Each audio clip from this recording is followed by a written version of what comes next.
Olá, sejam todos bem-vindos ao podcast Sua Saúde. Eu sou Marcelo Reis e eu tenho o prazer de receber aqui hoje a doutora Luísa Zene, que é médica, reumatologista. Doutora Luísa, muito obrigado por ter aceito o nosso convite. Obrigada, doutor Marcelo. É uma honra estar aqui. Eu que agradeço. Luísa, eu gostaria de conversar com você hoje sobre uma doença silenciosa que, segundo o Ministério da Saúde, acomete milhões de brasileiros. E muitas das vezes esses brasileiros só sabem que tem essa doença quando tem uma fratura, que é a osteoporose. Explica pra gente o que é osteoporose. Então, a osteoporose é uma doença que ela vai alterando a microarquitetura do osso. Então, a gente perde tanto a qualidade como a quantidade de massa óssea. Então, ao longo do tempo, com o envelhecimento, a gente vai perdendo isso e, com isso, a gente vai tendo mais tendência a ter fraturas. E quais são os fatores de risco que um paciente tem para ser acometido por osteoporose? Os fatores de risco principais são a idade, né? Então, é uma doença que acomete pacientes para mais de 65 anos.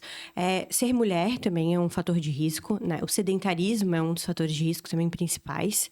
E a falta de ingesta de cálcio e de vitamina D, eu diria que é uma das coisas que também é bem importante para isso. E como é que a gente faz o diagnóstico de osteoporose hoje?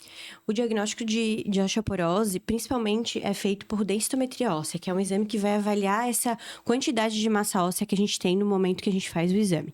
E em alguns pacientes também, quando a gente tem uma fratura por fragilidade, a gente não necessita de uma densitometria óssea para diagnosticar a osteoporose. A gente sabe que algumas fraturas, elas são por decorrência da osteoporose, então a gente não necessita do exame para o diagnóstico. Mulheres pós-menopausa têm mais risco de osteoporose? Com certeza, mulheres pós-menopausa têm a deficiência do estrogênio e, com o tempo, a deficiência do estrogênio vai causando a perda de massa óssea. Luísa, quais são os sintomas mais comuns da osteoporose? A gente não tem sintomas na osteoporose, então a osteoporose não dói, ela não causa nenhum tipo de sintoma. Então, quando que a gente vai descobrir que a gente tem osteoporose por um sintoma quando a gente fratura? Então, a fratura vai causar dor e aí a gente vai saber. Se não, infelizmente, a osteoporose ela vai ser diagnosticada apenas pelo exame da densitometria óssea. Hoje em dia a gente tem muitas medicações para osteoporose. A minha pergunta é, essas medicações revertem a osteoporose ou só controlam a perda óssea? Essas medicações que a gente tem para osteoporose hoje, elas tanto revertem a condição quanto estacionam o quadro clínico do paciente. Então, o paciente pode ganhar massa óssea, como pode não perder massa óssea. E o estilo de vida é importante, né, em relação à osteoporose. Conta pra gente como é que a relação do que você faz no dia a dia e a prevenção ou a menor perda óssea em relação à osteoporose. Sim, o estilo de vida é muito importante. Então, a principal terapêutica da osteoporose, no início, que a gente sempre fala para os pacientes, é a mudança do estilo de vida. O que a gente precisa mudar? A gente precisa mudar a alimentação, a gente tem que incluir o cálcio e a vitamina D na dieta, é muito importante, né? Principalmente via derivados, leite e derivados. Então, a gente tem uma ingesta maior de cálcio quando a gente tem ingesta de leite e derivados na alimentação. Então, a gente precisa de um aporte de geralmente 800 a 1.000, 1.200 miligramas de cálcio na dieta. E a gente precisa da vitamina D. Esses são os mais importantes que a gente tem que ter na nossa alimentação, mudar o estilo de vida, né? Outras coisas que a gente pode mudar na alimentação são ingestas proteicas, que também melhoram a massa óssea e vão melhorar consequentemente a osteoporose. Em relação aos exercícios, também são importantes, porque a gente sabe que os exercícios, eles também aumentam a massa óssea. E cuidar também quem fuma e bebe, que esses são dois fatores que pioram a densidade mineral óssea.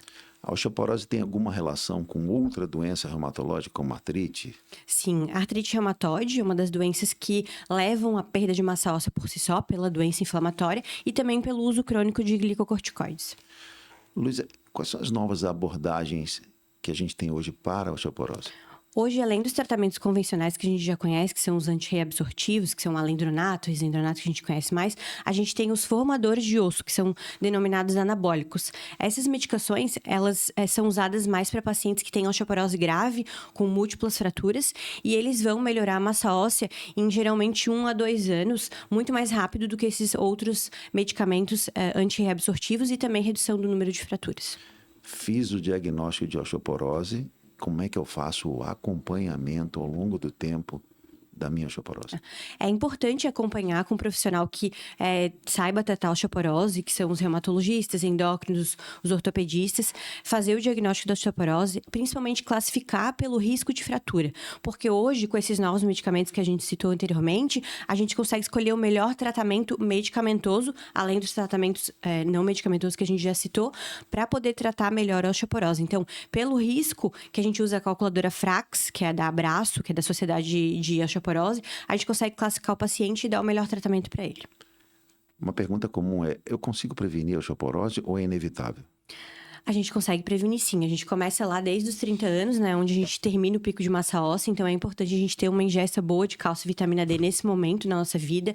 Ter uma vida saudável, alimentação saudável, fazer atividade física, fortalecer o músculo. Se a gente vai usar algum medicamento que pode piorar a osteoporose, a gente tem que saber e tem que prevenir, né? Evitar o consumo de bebidas alcoólicas, de tabagismo. Então, são essas coisas que a gente principalmente consegue fazer para evitar essa osteoporose no futuro, que consequentemente vai acontecer, mas talvez de menor grau.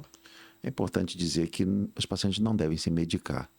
Não. Eles devem procurar um Com profissional. certeza não, até os níveis de cálcio e vitamina D são importantes estar acompanhando com o médico, porque os níveis de vitamina D não são iguais, a tomada da vitamina D não são iguais para qualquer, para paciente, tanto feminino, masculino, independente da idade. A gente precisa dosar o nível sérico, avaliar os fatores de risco secundários da osteoporose, se tem mais alguma outra coisa que esteja causando essa perda de massa óssea, e por isso o acompanhamento médico deve ser importante, até porque a gente precisa fazer o acompanhamento com densitometria, geralmente de 1 a cada 2 anos. Luísa, nós estamos chegando no final do nosso podcast. Eu já quero agradecer novamente a você por ter aceito o nosso convite. Eu queria que você deixasse para quem está nos escutando uma mensagem sobre essa importância, a condição que é a osteoporose. Então, para vocês que ouviram esse podcast hoje, é importante, principalmente para as mulheres pós-menopausa ou com algum fator de risco, que fuma, bebe, tem uma vida mais sedentária, vir procurar o reumatologista para a gente poder fazer essa avaliação, para a gente poder saber se o paciente tem osteoporose. É uma doença silenciosa, aumenta o risco de fratura. Hoje a gente sabe que 1 a cada 3 segundos existe uma fratura no mundo. Então, para a gente prevenir isso, prevenir a fratura, prevenir a incapacidade, a diminuição da qualidade de vida e até a morte, a gente deve fazer esse acompanhamento e essa investigação para poder tratar e ter uma melhor qualidade de vida. Luísa, mais uma vez, muito obrigado por ter participado do nosso podcast. Eu agradeço a você e agradeço a todos que ficaram com a gente até agora. Até o próximo episódio do podcast Sua Saúde. Obrigado, Luísa.